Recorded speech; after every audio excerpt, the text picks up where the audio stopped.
20 маусым мемлекеттік қызметкерлер күні. Кәсіби мереке қарсаңында облыс әкімдігінің мамандары сала ардагері Алқажан Еділханұлымен кездесу өткізді. Онда алғаш еңбек жолын құрылысшы мамандығынан бастап 50 жылға жуық уақыт мемлекеттік қызмет саласында абыройлы еңбек еткен үлгілі маман бүгінгі таңда аймаққа белгілі өлкетанушы Алқажан Еділханұлы өз тәжірибесімен бөлісті. Шараға қатысушылардың басым бөлігі жастар болды.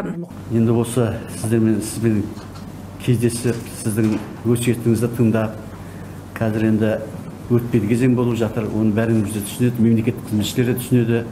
Бәрі де білікті, кәсіби мамандар қазіргі жасап жатқан жұмыстары, жаңа Қазақстанды қалай құрып жатқандары бәрі өздерінен басталатынын да біліп отыр, түсініп отыр. Бірақ сонда да жаңағы мемлекет басшысы айтып кеткендей, үлкен ағалармен де кеңесіп, сіздің өсиеттеріңізді тыңдап отырған бізге үлкен бір мәртебе. Рахмет. Сөз өзіңізге аға. Кездесудің басты қонағы Алқажан Еділханұлы өзінің көп жылғы тәжірибесіне сүйене отырып, мемлекеттік қызметте адалдық таныту басты міндет екенін айтты. Өз сөзіне дәлел ретінде Әл-Фараби, Абай Құнанбаев сынды ұлы тұлғалардың асыл ойларын тұздық етіп, жастардың көкейіне түйетіндей көп пайдалы істер жайында сөз қозғады. Кішкентай ауылдан бастап алып шаһарды басқарудағы негізгі қағидаттарды атап өтті.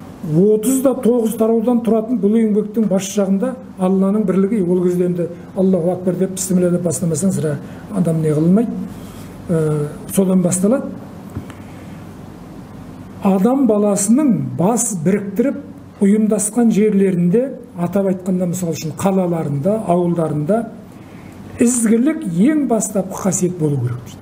Порядочность, добродетель айтқанда ізгілік болу керек дейді. Ізгі қала дейді, Ақтау қаласы, Жаңаөзен қаласы.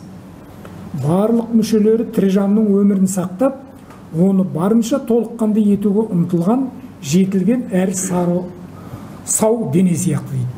Сондай-ақ Алқажан Еділханұлы отанға, туған елге жақсылық қылуда сүйіспеншілікпен жасалған кішкене әрі үздіксіз еңбектің күші зор екендігін түсіндірді. Шара кезінде жастарға басқару ісіне қатысты кәсіби әдебиеттермен бөлісіп, өз кітапханасынан бірқатар кітаптарды оларға тарту етті. Мына кітапты сендерге алып келдім мен. Мынау Махатхир деген Малайзияның президенті болған кісі. Малайзияны Қытайдың құлдығынан құтқарған кісі. Қазір Малайзия әлемдегі ең тәуір мұнайшы ел.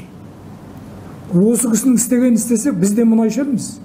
Біз ешкімнен қор болмаймыз. Мемлекеттік қызмет ардагері жастарды кәсіби мансап жолында білімін жетілдіріп, әртүрлі бағытта тәжірибе жинауға шақырды. Сонымен қатар тіл үйрену бүгінгі күндегі негізгі қажеттіліктердің бірі екендігін баса айтты. Қаламқас Аманқосова, Абай Жанспаев, Сұңғат Көнебай, Ақтау Ньюс.